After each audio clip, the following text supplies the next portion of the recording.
रोहित गोदारा के नाम से धमकी पत्र मिला है नरेश मीणा को। लेकिन सोचने वाली बात है, क्या ये वास्तविकता है या फिर एक राजनीतिक स्टंट है? क्योंकि देखिए, प्रचार का माहौल बना हुआ है और इस दरमियान अगर थोड़ी सी लोकप्रियता और पॉपुलैरिटी कम होने लगे तो कहीं ना कहीं कोई भी नेता हो खटकने लगती है बातें। अब जब से ये जो लेटर आया है, पहले आपको लेटर पढ़ा भी देते हैं और दिखा भी देते हैं। कल्याण सिंह मीणा, पूर्व सरपंच, नया गांव 12। तेरा बेटा नरेश मीणा अंता से चुनाव लड़ रहा है। नरेश मीणा व परिवार में से को टपकाने का 11 करोड़ मिल रहा है। तू 10 लाख मेरे शूटर तक पहुंचा दे तो उस सुपारी को, दरअसल ये 1 करोड़ लिखा है, 1 करोड़ मिल रहा है। तू 10 लाख मेरे शूटर तक पहुंचा दे तो उस सुपारी को छोड़ सकता हूँ, अन्यथा कत्लेआम करना ही पड़ेगा। श्री मेवाड़ हेलीकॉप्टर मानसरोवर जयपुर लेकर आया है आपके लिए बहुत बड़ा उपहार। रॉयल शादी एंट्री हो, इलेक्शन टूर हो, एयर एम्बुलेंस हो, पुष्प वर्षा हो या वीवीआईपी दर्शन हो, इसीलिए अभी तुरंत बुक कीजिएगा। तेरा बेटा हारे या जीते उसे मारना ही पड़ेगा। राजी है तो सिसवाली लिजाकत चूड़ी वाले को बोलना 100 चूड़ी खरीदने हैं के शूटर अमित थानीवाल को सूचना देगा। पैसा मेरे पास आ जाएगा। पुलिस से दूर रहना, परिवार को बचाना है। तो अब देखिए, नीचे लिखा है शूटर रोहित गोदारा गैंग। और एक और चीज लिखी है, तेरी बीवी तो विधवा होगी भीड़ में, खुले में गोली लगेगी, मुंह से निकलेगी।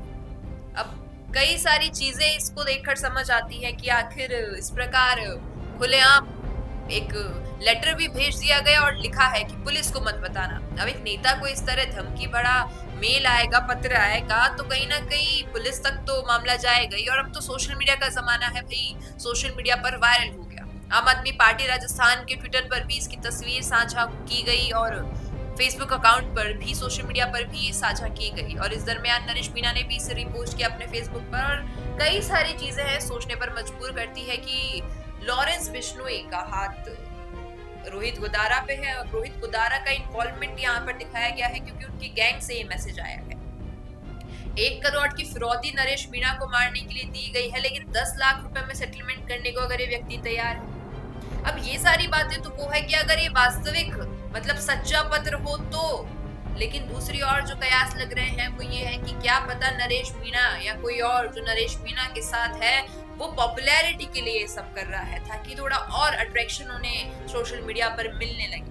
कहीं ना कहीं देखिए, प्रत्याशी है तो ये सारी चीजें चुनाव के वक्त होती रहती है कि धमकी देना, मारने की कोशिश करना, गोलियां चलना राजनीति में बहुत ही कॉमन सी बात है। लेकिन सुरक्षा तो मिलती ही है। अब जब नरेश मीणा को इस प्रकार धमकी मिली है तो कहीं ना कहीं और पुलिसकर्मी तैनात होंगे उनकी प्रोटेक्शन में। अब एक बात ये और मन में आ रही है कि अगर वाकई ये एक राजनीतिक स्टंट है तो आखिर ऐसा क्यों?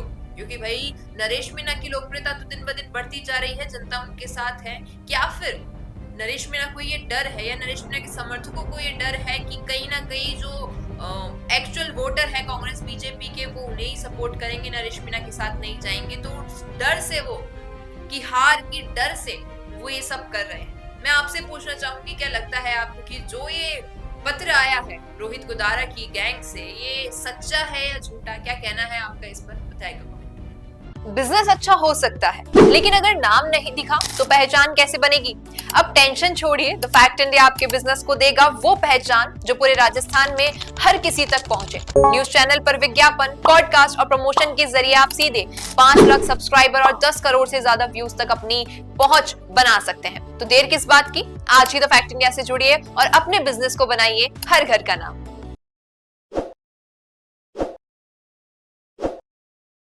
ताज़ा खबरों के लिए विजिट करें द फैक्ट इंडिया की वेबसाइट और डाउनलोड करें द फैक्ट इंडिया ऐप।